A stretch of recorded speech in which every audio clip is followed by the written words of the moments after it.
Hello, this is Joe Peters with MomFit with Joe Peters. Welcome to the Spanglish World Network and H.E.R Network on Singo TV channels 250 and 251. Please remember to download the Singo TV app on the respective app stores, iOS and Android devices. While you are downloading, make sure that you leave a comment and rate the app. The app is free. Singo TV is also available in Google Chromecast, Amazon Fire TV, Roku, and Roku sticks in all smart TVs since 2016. Welcome. I am super excited because I promise you today is going to be an epic show. I have the pleasure and the honor to be here with the amazing Venus Morris Griffin. She is a dynamic real estate agent and leader in her industry, graduated from the University of South Carolina. She's an author, a mother of seven, even if you don't believe it, a beautiful grandma, two, motivational speaker. She's also a survivor, and her story of survival is one of enduring and conquering unspeakable betrayal. Oh, with that, I want to talk a lot more about that, but I want to start with Venus because I have the feeling that she's going to pack you with inspiration and motivation and wisdom. And one of the things that I love about Venus and her statement is that her message is about you can handle anything that is going into your life. So, Venus, thank you so much for being here with us today. And why you don't start by sharing a little bit about you and your story and how do you start inspiring mamas and females around the world? Thank you. Thank you for having me. First of all, I am not that great in dynamics, so please, I'm just a normal person, and I've got a story that is impactful for other women, and I share it because I feel like as mothers, as women, sometimes we become dependent on men and think that we can't be all we need to be complete as a woman by ourselves. And I share my story of adversity and trauma because I want to let other women know that's not the case, and that you can not only get through anything, you can achieve anything despite your circumstances. But again, I am no one special. I am I'm a mom who's committed to her children. I have 7 kids. They are 7, 12, 15. I have to think, I'm sorry, 20, 22, 24, and 26.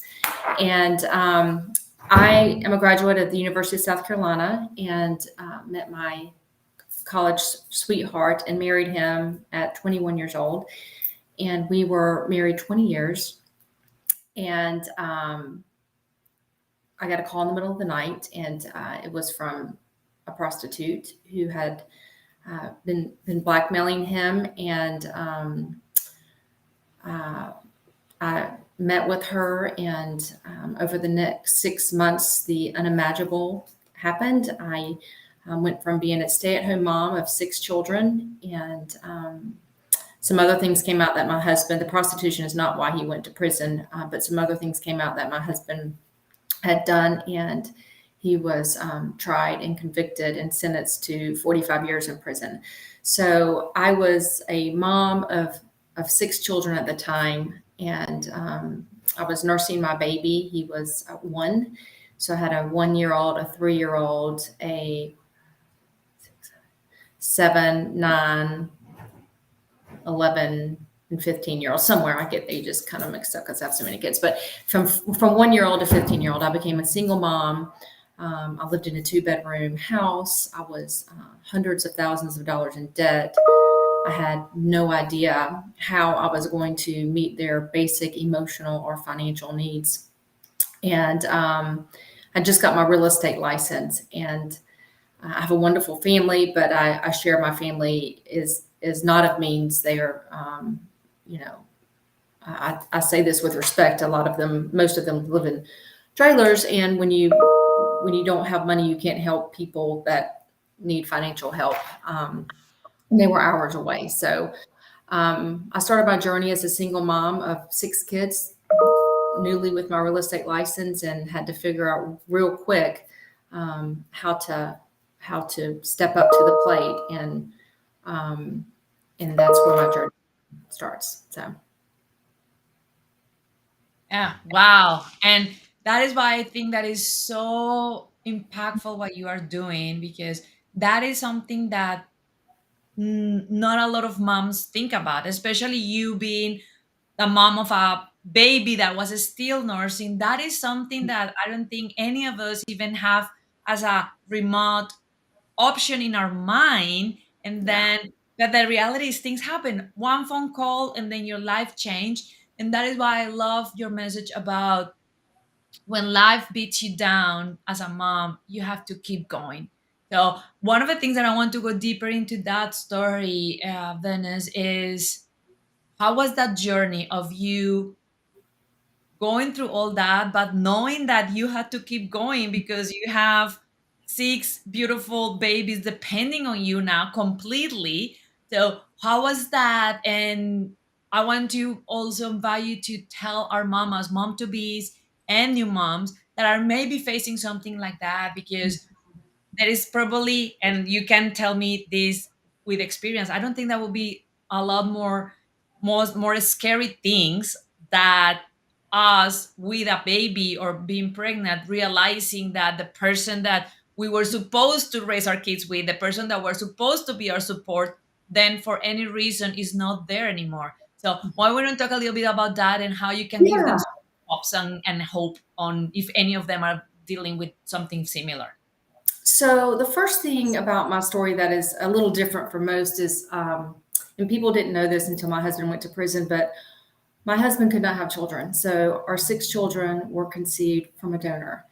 And when you're faced with infertility, I think you look at motherhood a little different than if you just, you get pregnant and you have them. And so it took us 8 inseminations to conceive our first one, and 4 for our second one, 2 for our third one. And then I got pregnant on the first try. My body kind of figured it out with the rest of the children. But so despite the tragedy that had happened to our family, what I didn't want is my children to ever be a victim. And the first thing that I did when my husband went to prison was I remember coming home from the courthouse that day, and I sat all 6 children, we all sat in the living room, and we were kind of in a circle.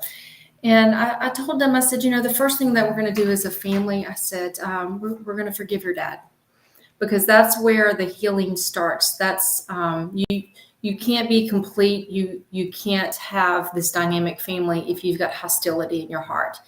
And so, no matter what happens to you, I think that forgiveness is the first step into, um, making yourself happy and whole, and making your children persevere through trauma. And so I'll never forget, I was very transparent, honest with my kids. I just said, I have no idea how we're going to get through this, but I'm your mother, and I love you, and I'm committed to you. And my work ethic is unparalleled. I will work myself to the bones to make sure you're okay. And God is a big part of our journey. If I do my part, I know He is not going to let us down. And my oldest son was 15 at the time, and he just graduated dental school. He's this amazing person. And he just looked at me and he said, Mom, you do what you need to do. I will help raise my siblings, and we will figure this out together. And if we lose everything we have, which we were in a 2-bedroom at the time, so we didn't have a whole lot to lose, he says, that's okay. We're going to figure it out, and we have each other. And that's really all we need. And so, again, I didn't know what to do. I had just got my real estate license. And, but what I didn't want to do is my children to ever feel like money was more important than my love for them or commitment to them. And I knew taking care of myself was important. So the first thing I did was I decided every morning that I would get up and I ran 5 miles. I got up at 5 o'clock in the morning every morning. And people have this notion that, oh my God, she loves it. That, well, I hated working out, but I was severely depressed. I did not want to get out of bed. I felt like I wanted to die. But I knew if I gave up, that my kids would pick up my cross and carry it for the rest of their lives.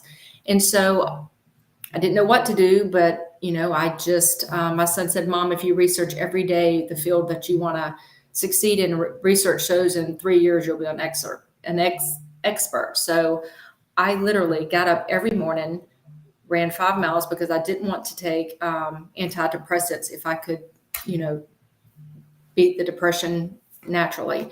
And after I would run, I would get all 6 children up, make them breakfast, and we went to mass. I'm Catholic, so we went to mass that first year. My husband was in prison, Monday through Friday before school at 7 a.m.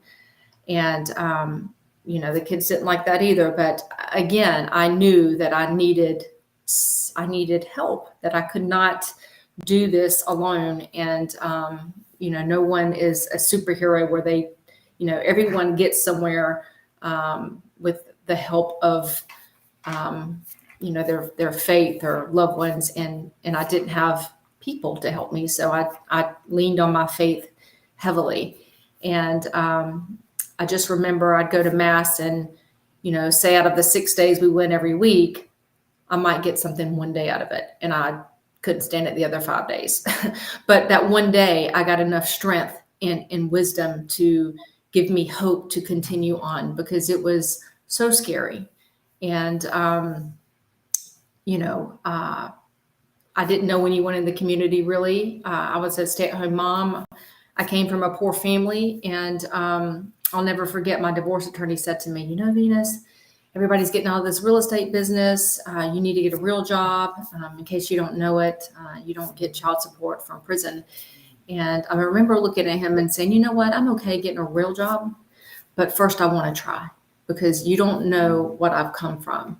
And I had a very, very difficult childhood. My mother, she's a great person, but she struggled with addiction and alcoholism all of her life, and still does, if she's honest with herself. But my earliest memory was watching her fingernails, and if her fingernails turned blue, I'd have to call 911, because that meant she wasn't breathing. And then navigating through just a very, very difficult childhood with an abusive stepfather, and being on my own at 15, living from friend to friend, to working to 2 jobs through college. And I knew that I had developed grit, and I didn't understand why my childhood was so difficult. But now, in retrospect, when I look backwards, God was preparing me for what was to come, is what I think. Because I had such a difficult time as a child, it prepared me for the work ethic that I would need to be a single mom of 6 children. And so I just rose to the occasion, and focused on what I could do every day to be better. And I didn't know what to do, but I knew the first thing started with self-care. I tell my kids, just like the airplane, you got to put the mask on yourself first before you can help everybody around. And that starts as a mom. I think we sometimes think we're supposed to be a martyr. We have all these children, we're supposed to do everything for them. Well, that's kind of backwards, because if we don't take care of ourselves, then we're really no good to them. So I was always very careful to prioritize, and I still prioritize. I still get up at 5:30 every morning, go work out, because I know that the way I treat myself is a reflection of who I am, and it will affect how other people treat me in the business world and on a personal level, because who better to believe than the person that you're looking at as to what you stand for. So, yeah.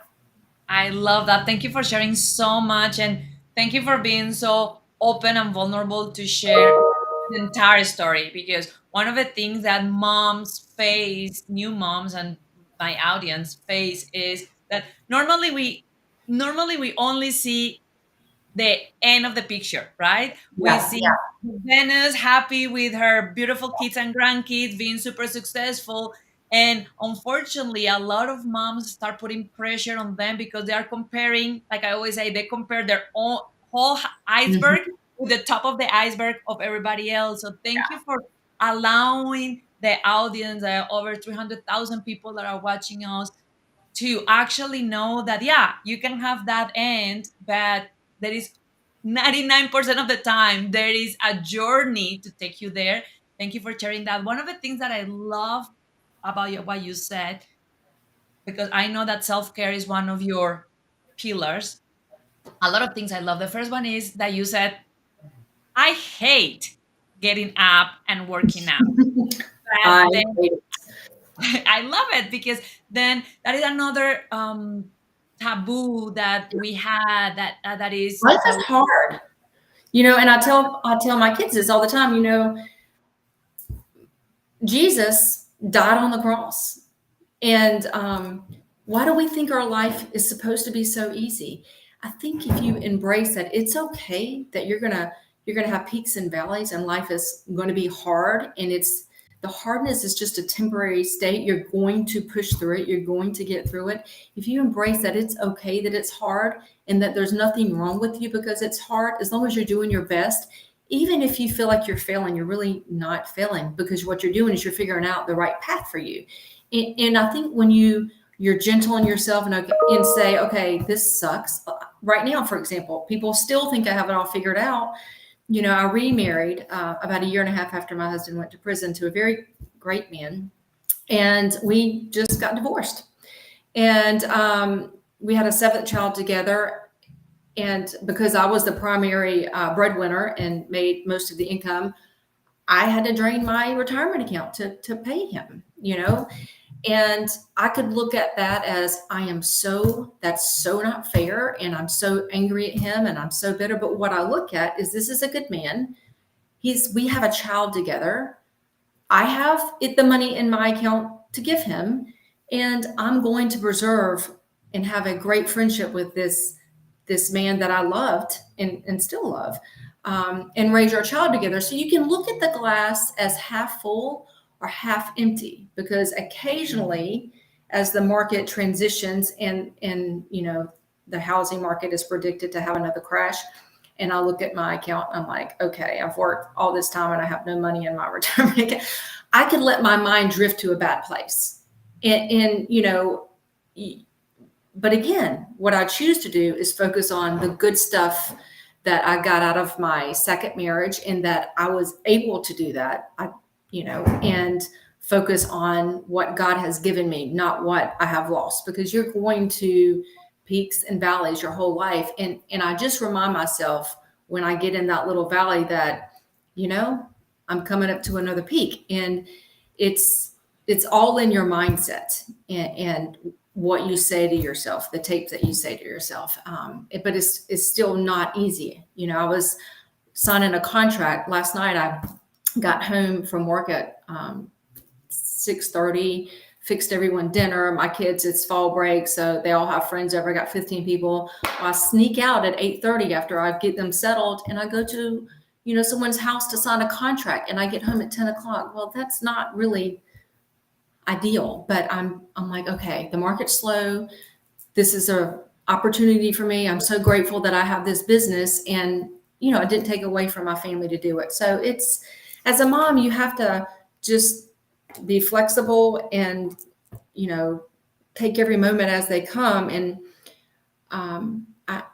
I get lots of accolades for, I've had 500 million in production since I've started my real estate career, but nothing in this world, and this is given a lot of lip service, and I don't think people really believe it when they say it, nothing is more difficult than being a mother, because it is 24/7. Your heart is constantly ripped out of you. And, sometimes you can do nothing but sit back and watch your children suffer, and be that rock for them, and let them know that your love is unconditional. And it's difficult. And, when you're in the working world, you get a paycheck. I make a lot of money by most people's standard. And that's validating that I'm working hard and I'm getting a reward. But when you're a mom, you might not get that paycheck for 20 years. And it's hard sometimes when you're starting out to see that 20 years from now, no amount of money or success in the business world will compare to what you have and what you've harvested as a mother and the values that you've given your children. One of the best moments of my entire life was my son, when he was elected president of his dental class. He gave the opening speech, and my husband had just went to prison. I had 6 kids. I was working 70 hours a week. I'm sure I was failing all of them at different levels, but they could all see I was giving 110%. He stood up and he thanked the administration. He thanked all the parents. There were, several hundred people in there. In the last sentence or few sentences in his speech, he says, "Mom, would you stand up?" And so everybody in that room started crying because they knew my story and they knew what our family had been through. And he said, "Mom, when the whole world threw the towel in on our family, everyone was quick to judge us. I don't know of another mother in the world that could pick up with 6 children, be at every sporting event, every school event, and provide for us." He says, "You taught me to never give up. You taught me to keep pursuing my dreams, and I will be Dr. John Morris because of the example that you have set for me." And it's just life-changing. That is, I could not be a billionaire and feel more love and respect and just gratitude of getting that validation that, yes, it was hard being a single mom of 6 kids. Yes, it's humiliating seeing my husband go to prison. And yes, we suffered greatly for someone's actions, but we got through it. We're strong. And we have this incredible family, and you got 2 choices with everything you go through in life. And I still send my ex-husband, who is still in prison. He's been there 11 years now. Every year, a couple times a year, Christmas and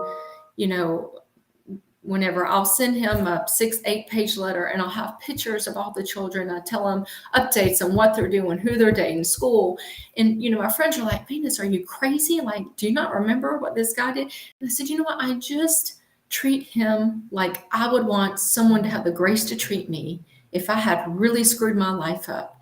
And I treat him like Jesus would treat somebody, just with compassion and love, because nobody wakes up and says, I want to screw my entire life up and leave my 6 children and wife behind to walk this walk alone." And it just, it changes your family. It changes you when you have that grace. It doesn't mean, and when I say you forgive people, that doesn't, listen, people love me or they hate me, because I won't let anybody walk on me. I will stand my ground. And if you back me in the corner, you got a fight on your hands. But so it doesn't mean when someone's abusing you, you definitely, you get out of that situation, but you have to forgive your abuser in order to heal, so you can be the best version of yourself. And it's still hard, and but it's beautiful at the same time. And last night I'm looking around as I'm sneaking out the door, to go write this contract at their house at 9:00. I'm just looking around. My daughter's got 5 friends over. My son's got 2 friends over. Hannah Lou's sitting there just thinking she's somebody doing TikToks with my older daughter. And, it's just a beautiful place to be. And we kind of semi-adopted this other little boy that since July has been living with us as well. And that's a whole different dynamic of hard and how to figure all that out. But, life is beautiful. You have to look for the beauty and embrace the hardness of it. Embrace the hardness. And as a mom, know that you're going to get that paycheck. It's going to be amazing. And, it's going to be tough along the walk, but, you're going to get through it. My 19-year-old daughter got pregnant in college. And I just remember thinking, oh my gosh, was devastated for her because I'm like, oh, I know how hard it is to be a single mom, and you want the world for your children. And my son says to me, Mom, she's not on drugs, she doesn't have cancer, and she just got caught. Most of the college kids have been sexual. She got caught. She wants to take responsibility for these babies and be a mom, and we're going to figure this out just like we did everything else as a family. And that's what we did. My 19-year-old came home. After she finished her semester, she told me she was pregnant at 20 weeks. I had to go to the school, and somebody told me and took a pregnancy test because I was nervous that she might have an abortion out of fear of me not embracing it, which I would never be that person. So 20 weeks, I find out she's pregnant. And by the way, there's two, there's not one.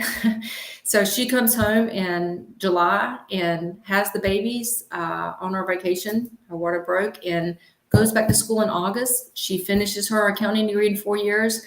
And now she's got a job. And it's funny how the circle of life comes. She just got her second accounting job, and she called me. She's like, Mom, there's this great position coming up at this company called Cytex.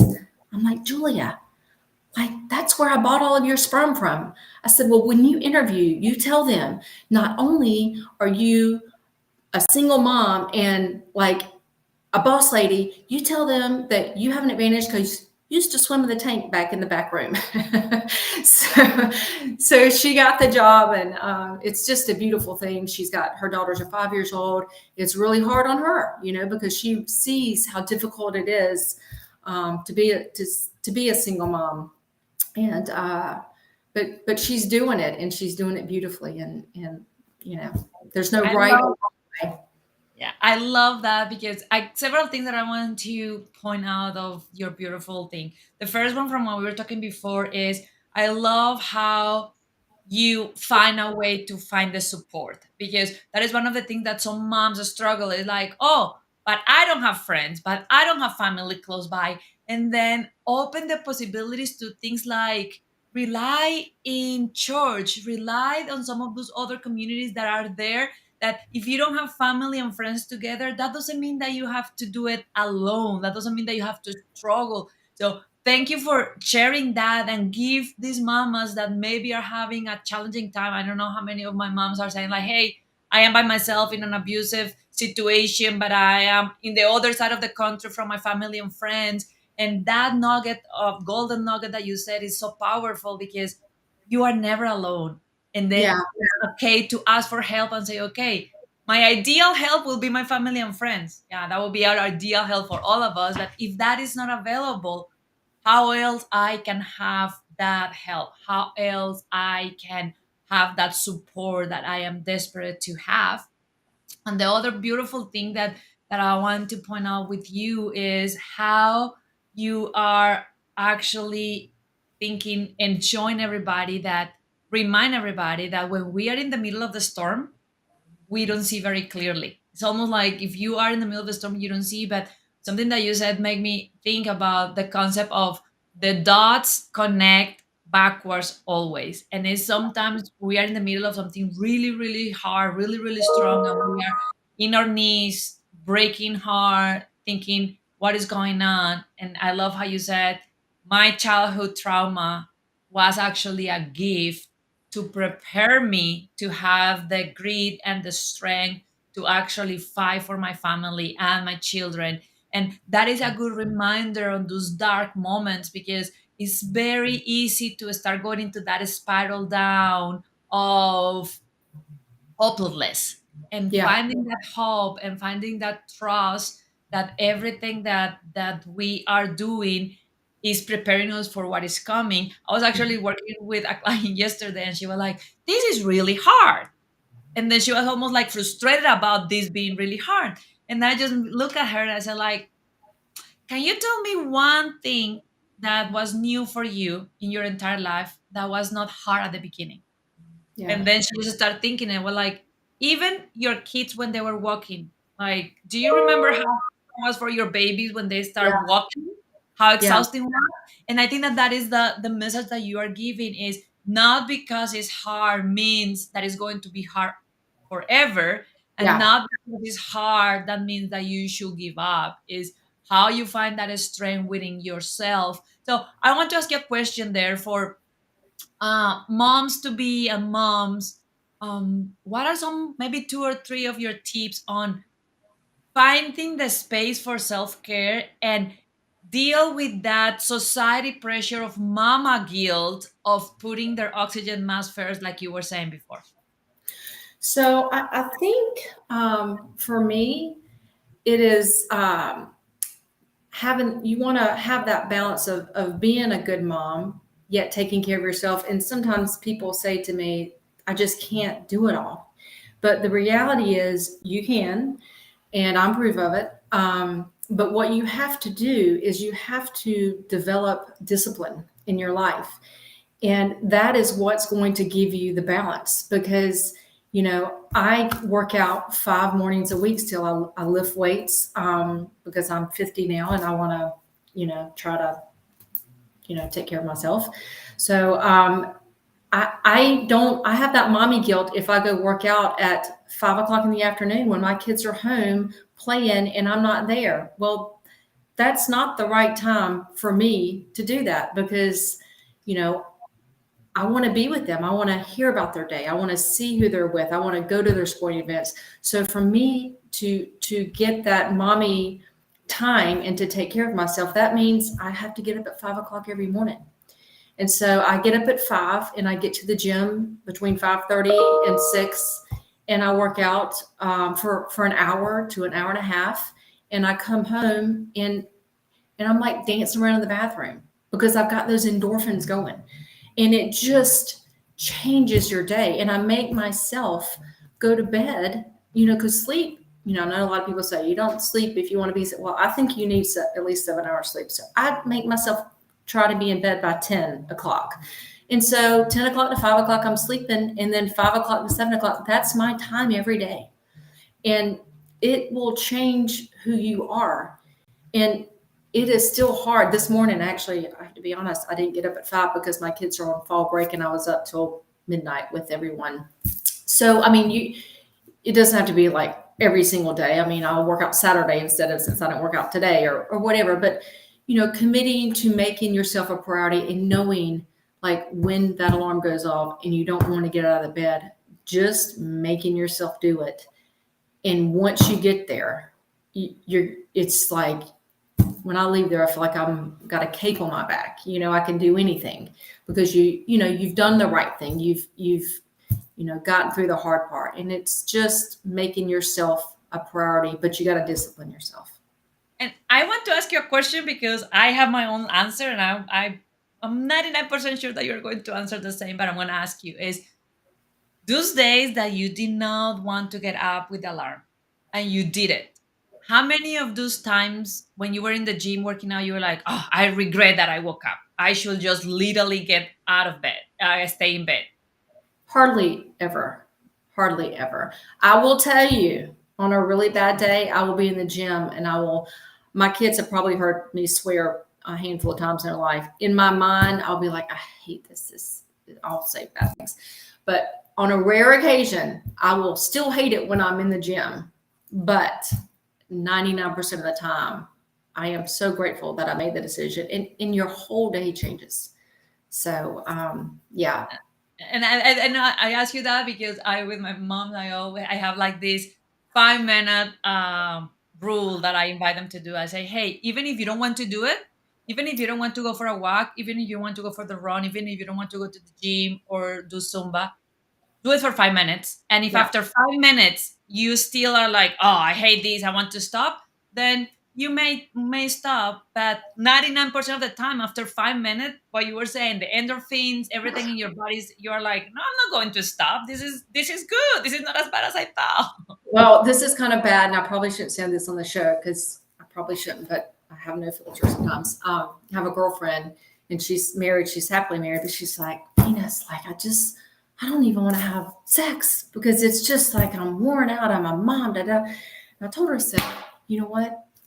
even bad sex is good sex once you get into it. If you if you will just be open to that with your husband, like the connection that you develop, it's not about the act, it's about the intimacy, the connecting. Once you do it, just like working out, you're like so glad you did on the other end of it. So no matter what it is, sometimes just, your mindset might not be right to start off with, but if you commit, hey, this is really important. This is something that's going to better my relationship, better myself. I'm going to do it. It changes you, and it changes your relationships. So I don't know about And yours. I think that because I love how you are tweaking the concept of discipline to be something that fuel us and where we want to go, because sometimes we feel like discipline is this hard rigid thing. Oh, discipline Yeah, is not for me. Sometimes a little rebel is like, I'm a rebel, I don't want to have routines and things. But more and more, I love what you were saying about you can have it all, yeah, and you need to know that you need to pay a price for. So yeah, I can have it all, and I probably will not stay at 5 p.m. in the gym. So the price that I'm paying is I'm waking yeah. up earlier than everybody else to do that. And how you are keep saying about the discipline, because I remember one of the teachers that I learned says that practice is the mother of mastery, and the only way that you practice is if you are disciplined to show Hmm. up and practice and keep doing it. So I love how you are making that twist to actually almost, I feel that we need to become friends with the Right. concept of being disciplined. So instead of something that, oh, I need to be disciplined, is like, yes, discipline is going to help me to go to where I want to go. It's going to help me open doors that are not open right now.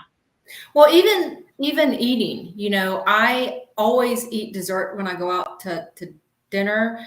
I don't really drink alcohol because I just don't like it, but you can do whatever you want to. Like 80% of the time, I'm trying to eat grilled chicken, grilled salmon. But then, I like fried chicken wings. And so I eat what I want to eat. I don't deny myself. It's just having the discipline to 80% of the time to making really good choices. And then 20% of the time you can still have it all. It's just nothing overdone is good. You too much of anything is in my opinion just not a good not good. I like getting a massage, but I wouldn't want one every day 4 hours. So just having that discipline to know you can still do the stuff that you kind of feel guilty for, but just you can have a cheat day and not exercise, but just try to have 80 to 90% of the time where you're consciously trying to make the best decision to do the right thing. And here I want to ask your experience and your wisdom, because one of the things that I found very common is that people start at 20% that don't have clear limits on, oh, I need to go back to the 80 or I need to stop. So that 20% easily can become 30%, 40%, 50%. So for example, they're working out, I'm going to work 5 days and 2 days I'm going to rest. Then something happened, and then two no workout days become three, and three become five, and Yeah. then 2 weeks pass, and then you are not been doing anything for 2 weeks. So what is your approach, how you make sure that you don't let those 20% times become bigger and bigger in your life, in your time? I think everyone knows when they're not doing the right thing. I don't believe that it becomes, and you feel like crap.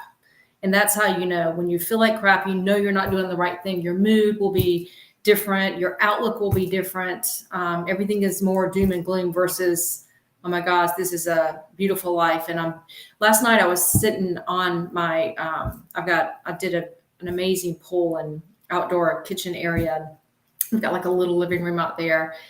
And I just sat up back there and I thought, wow, like 11 years ago, I was dirt poor. I had nothing. And I look around, I paid my house off, everything I own, I have zero debt. And I look around and I'm like, it has been so hard. And, I've been lots of sweat and tears and crying. But look, the just being determined to not quit. Look at what I've achieved, and it doesn't. It's just every day doing one right thing, making one. It's not the big choices that make you successful. It's all of the little choices that make you successful. And if you make all the little steps right, the big things will happen. A lot of people think, it's the big thing that's going to determine their happiness, going on this great vacation. Well, no, that's all great, but it's the little things that shape you into who you are, that bring you true success. It's, I tell my kids, it's going to church every day. It's studying for that test. It's the little things that you think are insignificant that really will change you for the better or for the worse. It's, I tell my kids, you become the 5 people you hang out with. You choose carefully who you surround yourself with. As a mom, the best advice I can give to other moms, and I tell my daughter who and my daughters who even aren't, is, you know, guard your mind, guard your mouth. Don't be that person. Women want to tear other women down to make themselves feel better about themselves. Don't ever be that person. You always celebrate other people's success, and you will rise as they rise. You don't have to try to rise and pull them down so you can rise. You surround yourself. My friends, I don't have a lot of friends. My friends are all better than me because I want to be like them. And so, I've got friends that are super spiritual. I've got friends that are they are all better than me. There's somebody that I want to become. I don't want to hang out with the people that I want to be like.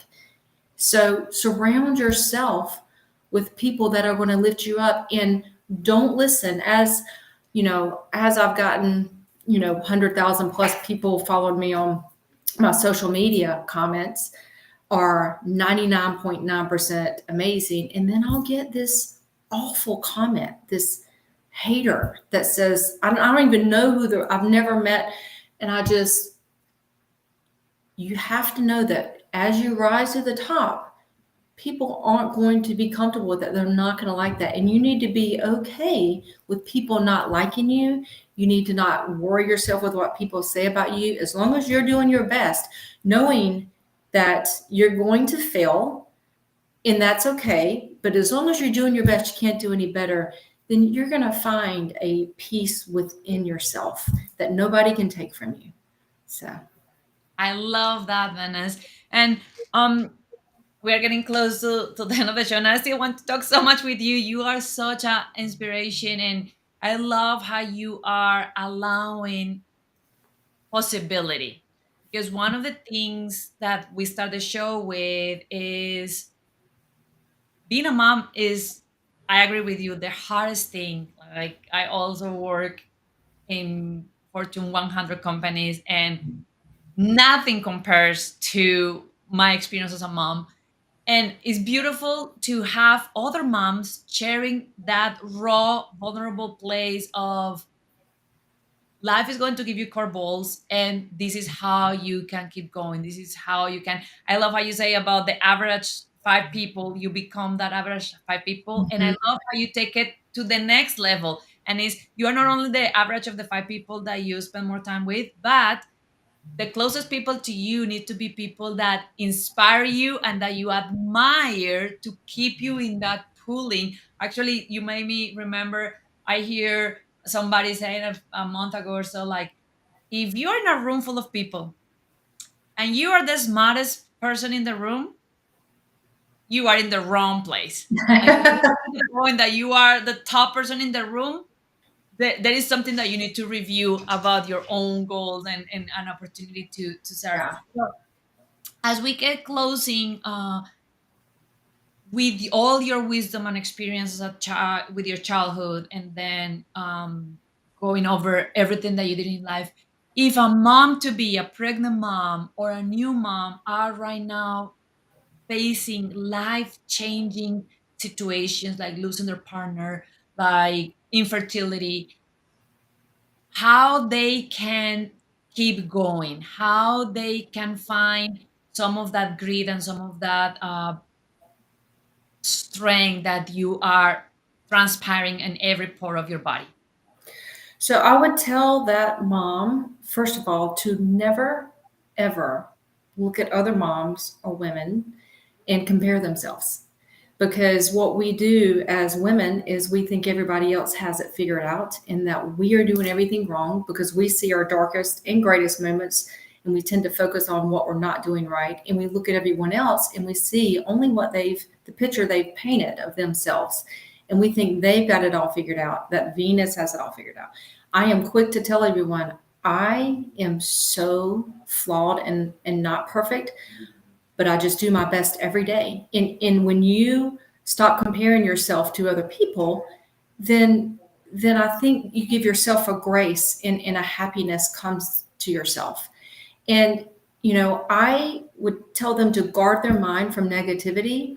Like on social media, I think I follow 40 people, and most of them are my kids. But you know, only follow people on social media that lift you up. I follow people that have, I'm a big Oprah fan, like everybody else in the world. But knowing that we're really all the same. One of the great things about coming from nothing into making millions of dollars is I'm still that same girl from the trailer park. I'm nobody different. Nobody's better than me, but I'm also not better than anyone. We're all the same. Oprah's no better than me, even though I love her. And I'm no better than, we're all the same. We might have different balances in our bank accounts, or we might have a nicer house, but really when it's our souls, we're all looking for that peace and that connection with other people. And being gentle on yourself, I think is the way to do that, and giving yourself the same grace you would see another mom that's struggling, and not expecting perfection. So I love that. Venice, please share with the mamas, if we have mamas, if no, we are going to have mamas that resonate with your story, that resonate with your beautiful energy, that resonate with your belief and your approach of life. How these mamas can connect with you, how these mamas can learn yeah. more about you. So they can follow me on my social media, Venus Morris Griffin. You just Google me. You can follow me on Instagram. I've got a Facebook page with the little, I don't know what the little check thing is. Make sure it's that, because somebody has one that's not a check. That's not me. Um, and I'm on LinkedIn. So yeah, they can follow me there, and I'm pretty easy. You just Google me. So Now, everybody, you can just Google or go into social media and look for Venus. I'm gonna make sure that I Venus Morris Griffin.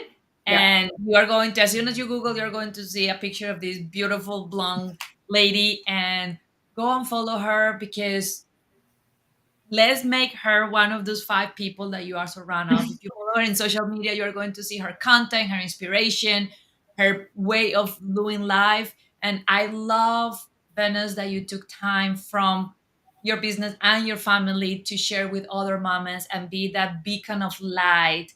Because what I feel in my heart is that at some way you are saying, okay, I had to learn all of these hard Mhm. things by myself, and now I want to help other moms to Mhm. maybe learn a little bit from what I did and had it a little easier than me. So thank you for being one of those leaders in the front, Yeah, just challenging things like, we don't compare with each other, we don't tear other people down, we celebrate other mamas and other women's success like we're our own. So it was such a pleasure to have you in the show. Thank you so much for being here. thanks for having me. And I'm So looking I have a book coming out. Margaret Riley King, who I don't know if y'all heard of Glennon Doyle. She's her agent. She's this amazing powerhouse in the literary world. So she has taken my book. William Morrison Dever is going to represent me. So I have a book coming out in the next year, and I've had some movie offers, believe it or not, from Warner Brothers, and which I've not agreed to do any of that yet. But once the book's released, I think I may give that some heavy consideration. But I think my story will give other women really so much hope, and to know that they're not alone, and that they don't need a man. A man is not, I mean, it's a good, I like men, it's a good thing, but you can be complete alone and you can get through anything with hard work and determination in God. So, So everybody, please go and follow Venice. So when she do her pre-sale for her amazing book, you all go and pre-order her book. And let's gonna all support this beautiful mama to have a New York best selling status in her book the first week that she sent her book. And this show can also be heard on the Spanglish Radio Network. Please check out www.spanglishworld.ca for all the news and programming. Spanglish World. Watch it, hear it, read it, download it, and live it.